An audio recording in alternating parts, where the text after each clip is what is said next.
Sebut saja di sini namanya adalah Rati. Seorang wanita yang berusia 21 tahun.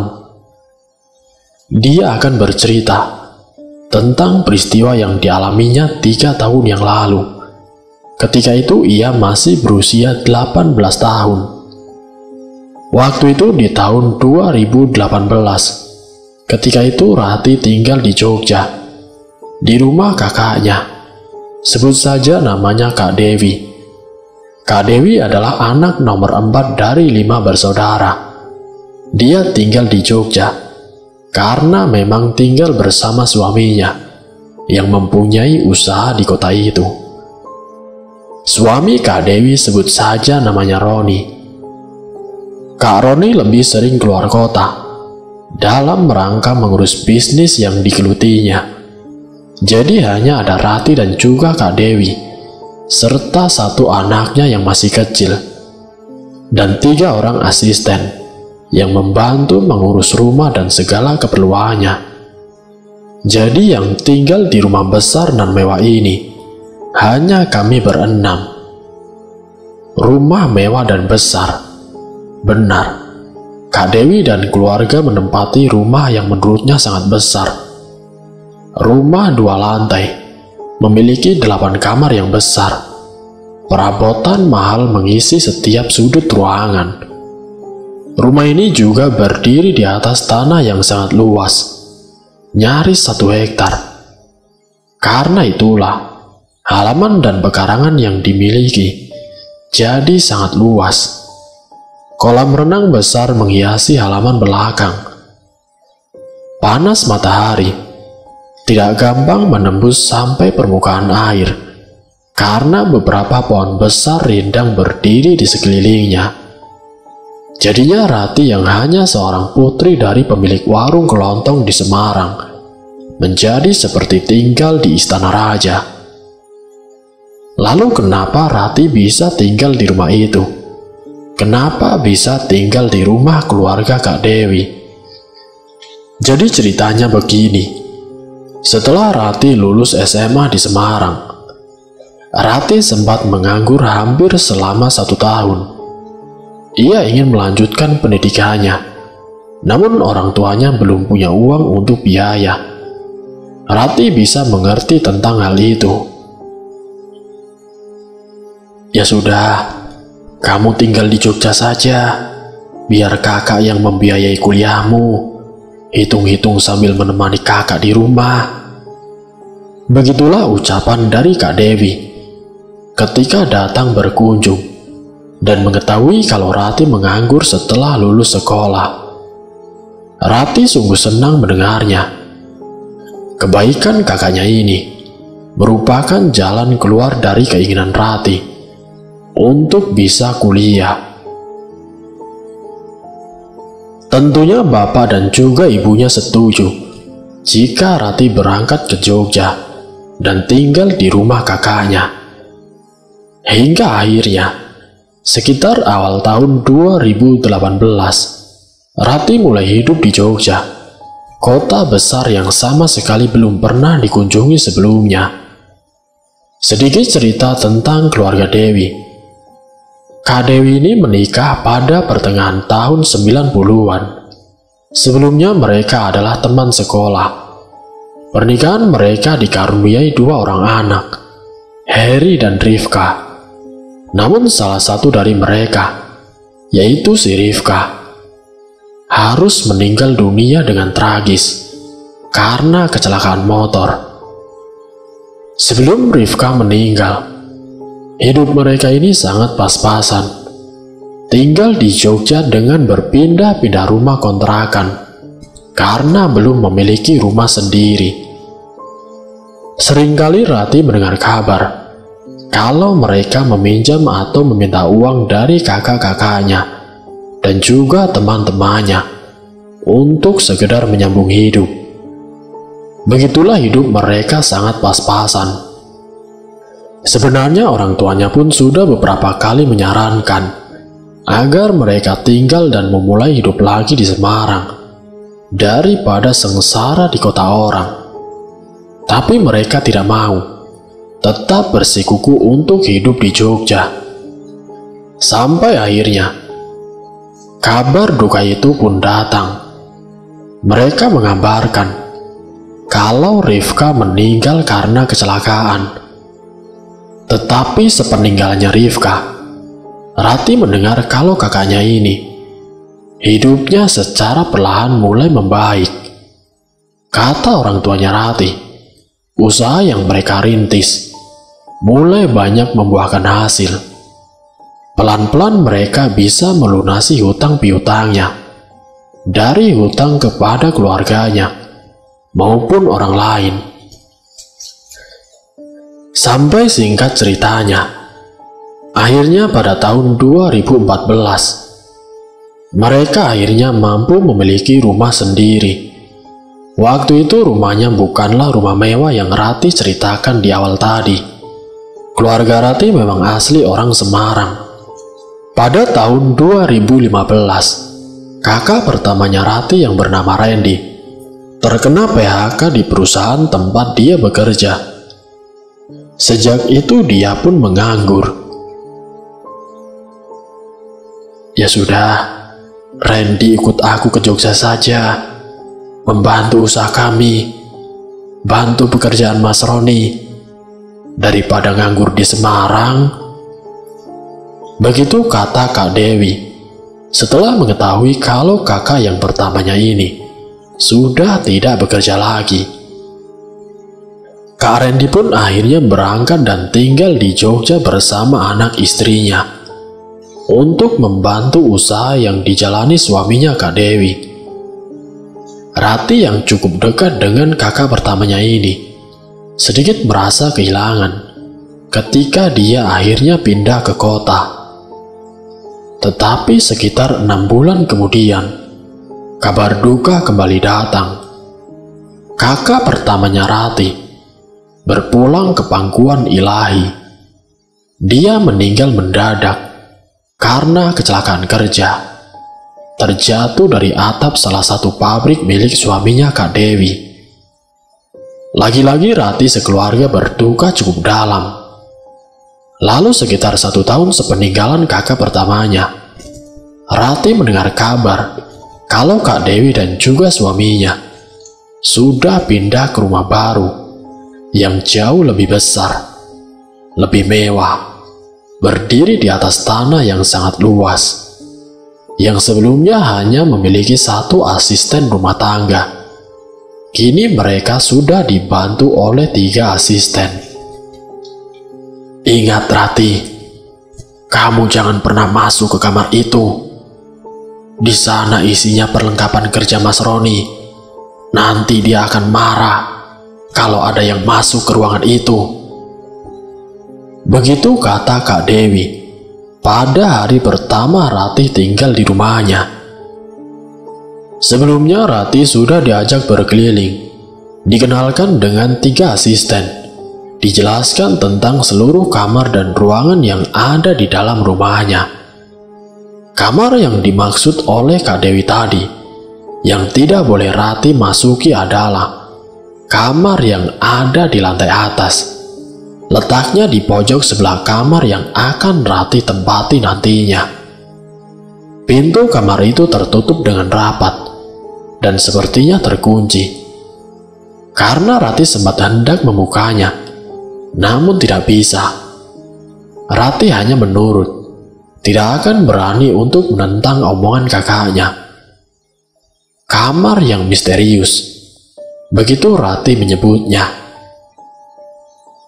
Di rumah Kak Dewi, Rati disediakan kamar di lantai 2. Kamar besar yang letaknya tidak jauh dari tangga, persis bersebelahan dengan kamar mandi.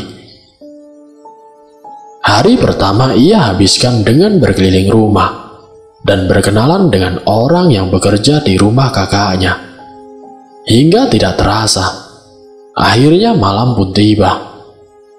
Rati bersama kakaknya dan juga anaknya bersantap makan malam di meja makan.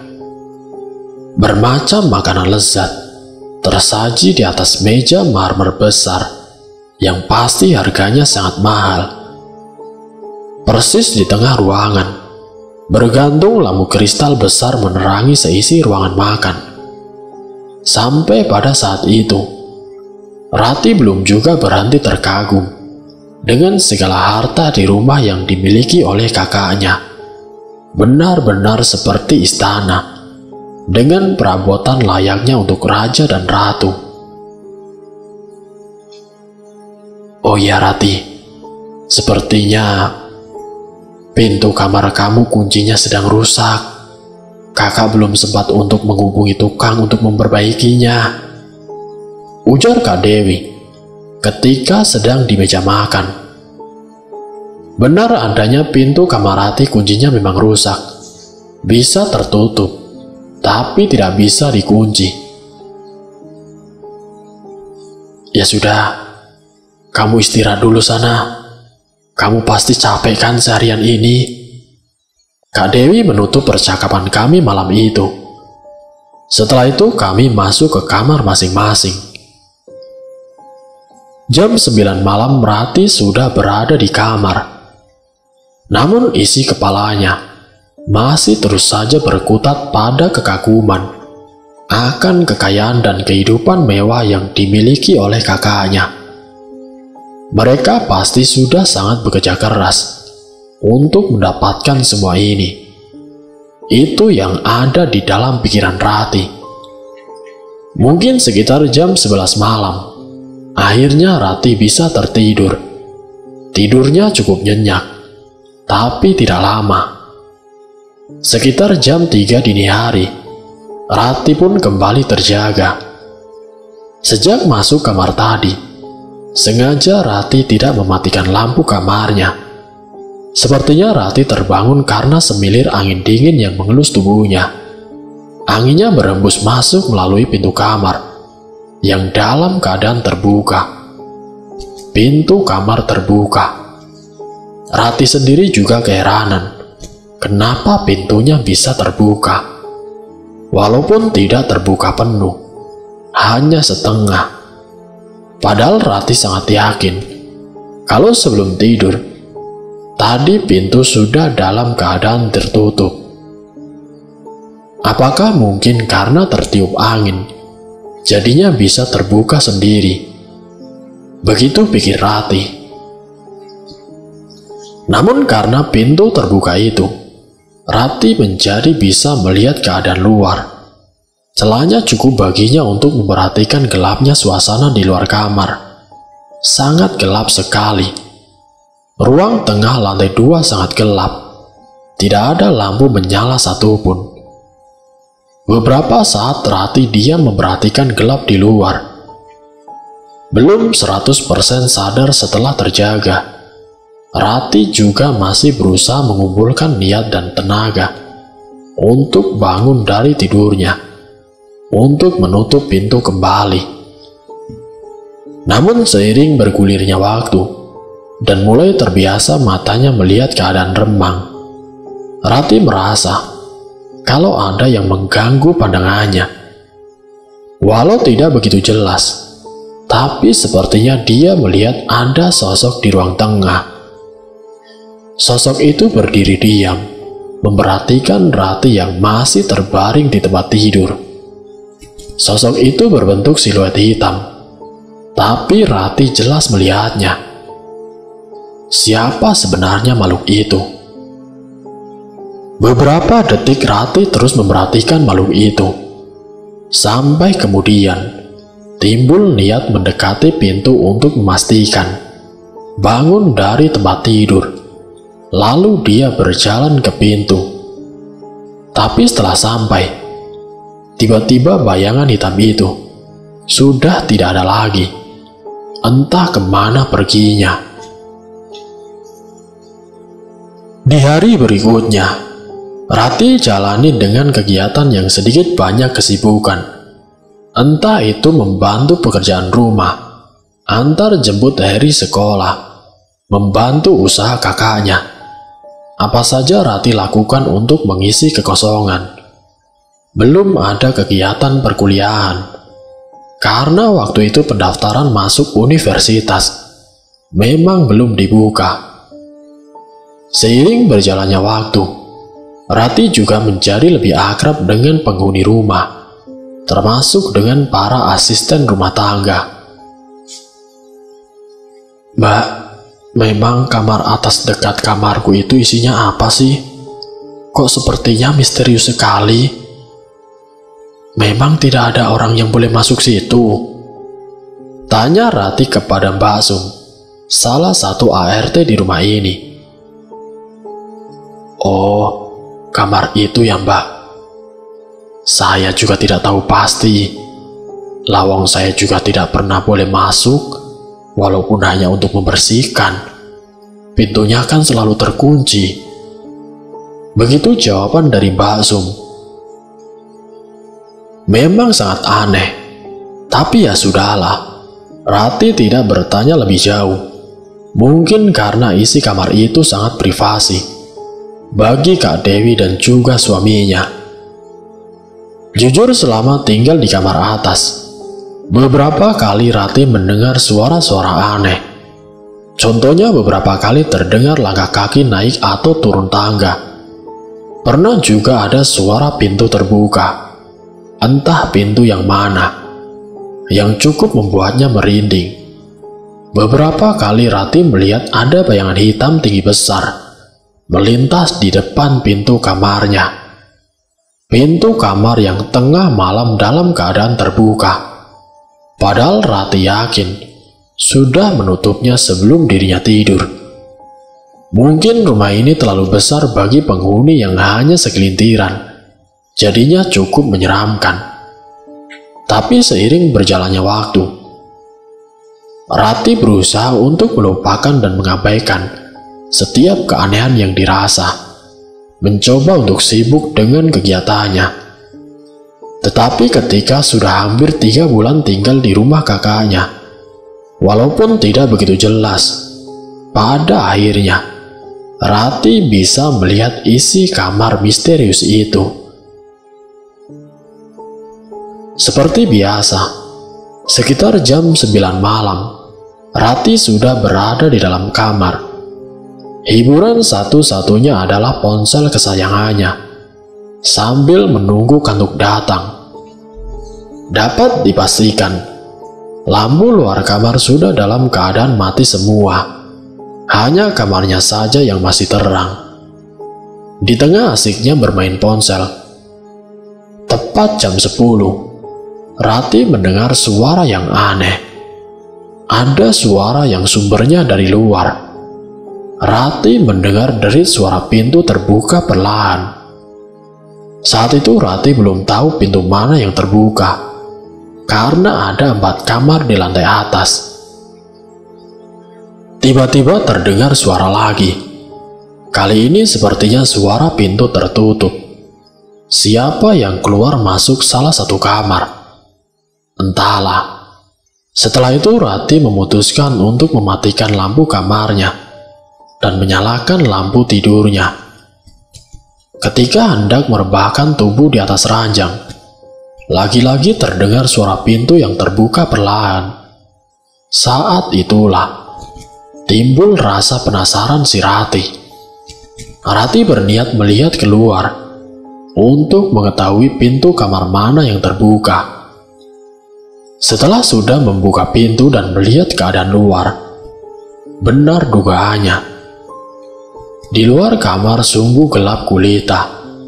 Hanya sedikit garisan cahaya dari luar masuk melalui sela-sela jendela.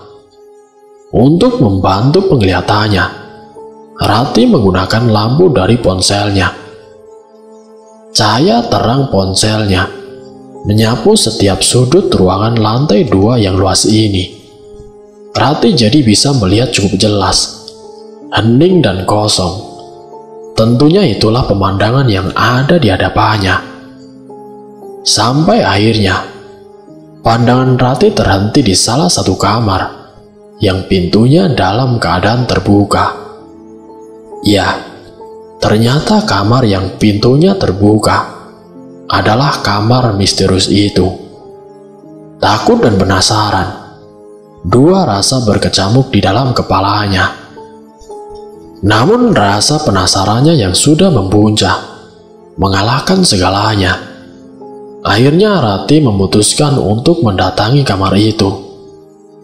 Dengan langkah yang pelan-pelan, walau semakin dekat tetap kegelapan yang bisa ia lihat. Sampai akhirnya, Rati sudah berdiri tepat di depan kamar misterius. Pintu tidak terbuka penuh, hanya setengah saja. Dengan perlahan Rati mendorong pintu kamar itu, sampai terbuka sedikit lebar. Masih gelap yang menyambutnya. Rati kembali mengarahkan cahaya ponsel ke dalam kamar. Pada saat itulah, Rati akhirnya bisa melihat semuanya. Yang pertama Rati lihat adalah tempat tidur besar berkelambu putih di sisi kiri kanannya. Di atas ranjang yang terbuat dari kayu jati, bertebaran banyak kuncup bunga mawar. Dinding ruangan tertutup seluruhnya dengan kain berwarna hitam. Kain hitam itu menutupi sampai ke langit-langit kamar. Di sebelah ranjang ada meja besar yang di atasnya tergeletak banyak benda-benda yang aneh dan sungguh sangat seram. Astagfirullahaladzim, ruangan apa ini? Rati bergumam di dalam hatinya. Walaupun belum sempat melihat semuanya, Rati sudah berniat untuk kembali ke kamar karena merasa takut untuk masuk ke dalam. Namun sebelum kakinya melangkah meninggalkan kamar itu, tiba-tiba dia mendengar suara. Ada suara seperti menggeram, pelan tapi terdengar sangat jelas. Refleks Rati pun mengarahkan cahaya ponselnya ke sudut kanan kamar. Detik berikutnya, jantungnya yang seperti berhenti berdetak. Rati kaget ketakutan karena dia melihat ada makhluk hitam tinggi besar sedang berdiri di pojok kamar. Begitu tinggi makhluk itu hingga kepalanya nyaris menyentuh langit-langit. Sungguh sosok yang sangat menyeramkan. Melihat itu semua, Rati pun langsung berlari menuju kamarnya. Setelah sudah di dalam kamar, dia langsung menutup pintu rapat-rapat. Rati yang sadar kalau pintu kamarnya ini tidak bisa dikunci. Dia pun menangis ketakutan. Tapi walaupun begitu, Rati tetap masih bisa mendengar suara di luar. Suara pintu yang perlahan tertutup. Hari-hari kini berlalu. Rati terus menjalani hidup di rumah kakaknya. Kak Dewi sendiri memenuhi janjinya untuk membiayai kuliah Rati. Di awal bulan Juli, Rati mendaftar kuliah di salah satu universitas swasta ternama di Jogja. Tapi semua kejadian seram di rumah kakaknya tetap ia rasakan. Terus saja kejadian seram yang menghantui Rati di setiap malamnya, membuatnya tidak betah tinggal di rumah kakaknya. Ditambah entah sudah 2 atau 3 kali, Rati mengalami mimpi aneh dan juga menyeramkan. Dia bermimpi didatangi makhluk tinggi besar, sedang bergentayangan di dalam rumah dan kamar misterius itu. Di dalam mimpi itu, sosok menyeramkan itu datang dengan mata menyorot tajam. Tubuh Rati sama sekali tidak bisa digerakkan. Di dalam tidurnya Rati hanya bisa menangis. Sosok bertubuh tinggi besar itu memegangi tangan Rati dan menyeret tubuh Rati dengan kasar. Lagi-lagi Rati hanya bisa berteriak dalam diam. Sampai Rati seperti berada di sebuah jembatan yang sangat tinggi dengan aliran sungai yang sangat deras. Tiba-tiba sosok menyeramkan itu mengangkat tubuh Rati, lalu melempar Rati ke sungai itu. Di saat inilah Biasanya Rati terbangun dari tidurnya dengan nafas yang tersengal. Keringat dingin membanjiri tubuhnya, dan Rati selalu menangis sejadi-jadinya. Bahkan tidak hanya itu saja, Rati pernah bermimpi dicekik oleh sosok menyeramkan itu. Sampai di pagi harinya, saat dia sudah terbangun dari tidurnya, lehernya masih terasa sangat sakit, yang seakan-akan mimpi itu sangat nyata. Beberapa kali juga Rati sempat bercerita kepada orang tuanya tentang semua yang ia alami di rumah kakaknya. Mereka hanya bisa menenangkan, meminta Rati untuk kembali ke niat awal, yaitu berkuliah. Jangan mempedulikan hal-hal lainnya. Untuk sementara, Rati berusaha untuk menuruti omongan mereka, berusaha untuk kuat menghadapi semuanya. Namun hanya sementara. Masih lekat di dalam ingatan, waktu itu sepulang kuliah, sekitar jam 5 sore, Rati sampai rumah. Ternyata kakaknya serta Heri sang anak sedang tidak ada di rumah. Hanya ada 3 ART. Sampai akhirnya malam pun tiba. Karena sendirian, setelah makan malam Rati langsung masuk ke kamar. Walaupun masih jam setengah 8, rumah semakin sepi dan hening. Biasanya terdengar suara TV atau percakapan antara Kak Dewi dan juga anaknya. Kali ini hanya keheningan yang menemani si Rati. Rumah besar ini sangat terasa kosong dan hampa. Kini malam semakin larut. Sekitar jam 10 malam, rasa kantuk mulai datang menyerang.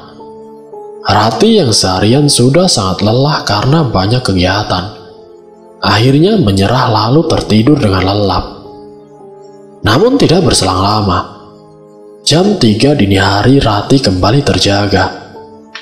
Lagi-lagi hembusan angin dingin menerpa tubuhnya. Rati langsung memperhatikan pintu kamarnya. Benar dugaannya, pintu dalam keadaan terbuka. Lagi-lagi seperti itu. Setelah sekian banyak peristiwa yang sudah Rati alami di rumah ini, Rati tidak berpikir panjang untuk langsung bangkit dari tidurnya, berniat untuk menutup pintunya. Namun ketika Rati sudah berada di dekat pintu dan hendak menutupnya, tiba-tiba ia mendengar suara seperti itu. Suara itu seperti suara pijakan kaki menyentuh ubin lantai. Suara kaki yang sedang melangkah berjalan. Rati hanya diam berdiri, menajamkan pendengarannya, mencoba menebak dari mana suara itu berasal. Entah apa yang ada di pikiran Rati saat itu. Ia berjalan pelan menuju teras dalam lantai 2.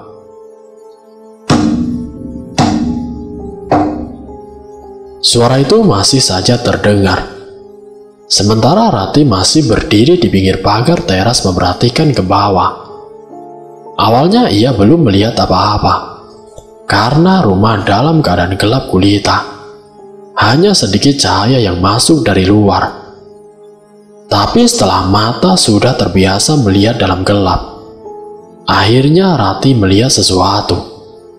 Ia melihat sosok makhluk tinggi besar menyeramkan.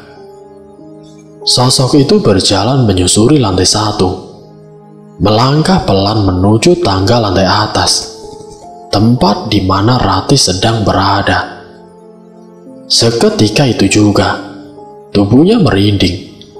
Rasa takut pun langsung menghampirinya. Namun walaupun begitu, Rati masih saja terdiam terpaku, memperhatikan semuanya. Melihat makhluk menyeramkan itu, yang akhirnya sampai juga di depan tangga, lalu menaikinya. Dia menuju ke arah Rati, terus berjalan pelan, melangkahkan kakinya di anak tangga satu persatu. Rati secara spontan langsung melangkah mundur, pelan mendekat ke pintu kamarnya, lalu memasukinya. Rati pun langsung menutup pintu rapat-rapat, lalu berlari menuju tempat tidur. Menaikinya kemudian duduk meringguk di tempat paling sudut. Rati yang sangat ketakutan, berharap makhluk menyeramkan itu tidak akan masuk. Namun harapan tinggallah harapan, karena Rati melihat gagang pintu bergerak-gerak sendiri. Ada yang sedang berusaha untuk membukanya dari luar. Benar, karena beberapa detik kemudian, perlahan pintu kamar mulai terbuka. Air mata kini membanjiri kedua pipinya. Rati tidak henti-hentinya meneteskan air mata. Tapi Rati tidak mampu berteriak. Ketika pintu sudah terbuka dengan lebar, akhirnya Rati melihat sosok makhluk tinggi besar itu. Dia berdiri diam memperhatikan Rati yang sedang meringkuk ketakutan. Rati yang terpaku. Seketika tubuhnya menjadi kaku. Sosok itu melangkah masuk. Pada saat inilah Rati dapat melihat bentuknya dengan jelas. Sangat-sangat menyeramkan. Dengan langkah perlahan, sosok itu terus mendekat dan semakin mendekat. Seperti mimpi buruk yang menjadi nyata, Rati merasakan semuanya. Sampai akhirnya, sosok itu sudah benar-benar berdiri di samping tempat tidurnya. Tubuh Rati bergetar hebat. Rati hanya bisa menunduk sambil terus menangis. Tiba-tiba ponselnya berdering. Ponselnya yang diletakkan di atas tempat tidur di samping bantal, jadi tidak susah untuk meraihnya. Sambil menunduk, Rati menerima panggilan telepon itu. "Nak, kamu belum tidur ya? Kok perasaan ibu tidak enak ya? Dari tadi ibu tidak bisa tidur. Apakah kamu baik-baik saja?" Rati mendengar suara ibunya di ujung sambungan telepon. Semakin menjadi-jadilah Rati menangis. "Bu, aku takut, Bu. Aku tidak tahan. Aku ingin pulang saja, Bu. Aku takut." Sambil menangis, Rati mengadu kepada ibunya, sambil terus menundukkan wajahnya. "Iya, Nak. Kamu pulang saja. Kamu pulang ya, Nak." Begitulah jawaban ibunya. Rati terus menangis, sambil menceritakan apa yang pernah dialaminya dan apa yang sedang berusaha dia lewati malam itu. Syukur alhamdulillah. Setelah itu Rati akhirnya berani untuk mengangkat wajahnya dan melihat sisi kamar. Ternyata makhluk seram itu sudah pergi. Rati langsung berdiri, lalu menutup pintu. Malam itu Rati ditemani ibunya, sampai benar-benar bisa tertidur. Keesokan harinya, tiba-tiba orang tua Rati datang pada sore hari. Rati pun sangat senang dan lega. Akhirnya orang tuanya datang juga. Rati pun langsung memeluk erat tubuh ibunya. "Pak, Bu, aku sudah tidak kuat lagi. Aku mau pulang saja, Pak. Bu, tolong bolehkan aku pulang ya, Pak," ucap Rati sambil menangis sesenggukan. "Iya, Nak. Bapak dan Ibu datang ke sini untuk menjemput kamu. Bapak dan Ibu sudah tahu semua. Ayo kita pulang." Begitu kata bapaknya. Sore hari itu juga, Rati pulang ke Semarang bersama orang tuanya, meninggalkan rumah kakaknya dengan segala kengerian. "Terima kasih ya Tuhan, Aku masih diberi kesempatan untuk hidup. Terima kasih, aku masih terselamatkan, ucap Rati dalam hati. Singkat ceritanya, sesampainya di rumah, orang tuanya menceritakan kepada Rati tentang apa yang sebenarnya terjadi. Kalau ternyata kakaknya, yaitu si Dewi, dan juga suaminya, melakukan pesugihan yang mengakibatkan anak pertamanya dan juga kakak kandungnya yang pertama meninggal dunia, dijadikan tumbal oleh mereka. Tentang satu kamar yang tidak boleh dimasuki oleh siapapun kecuali dirinya. Usut punya usut. Kamar itu adalah tempat suaminya Kak Dewi melakukan ritual di setiap malam-malam tertentu. Ternyata kekayaan yang mereka punya didapat dari hasil ritual pesugihan yang dibantu oleh sosok sesembahannya yang sering menghantui si Rati. Dan yang lebih mengejutkan lagi, sosok yang menyeramkan itu, yang menjadi sesembahan kakaknya, sedang mengincar Rati, yang nantinya Rati akan dijadikan tumbal. Namun alhamdulillah, berkat orang tuanya Rati bertanya kepada sang kiai, alhamdulillah Rati bisa terselamatkan dari incaran iblis pesugihan kakaknya. Itulah kisah pengalaman yang dialami oleh Rati. Semoga dari kisah ini kita dapat mengambil hikmah dan juga pelajarannya. Wassalamualaikum warahmatullahi wabarakatuh.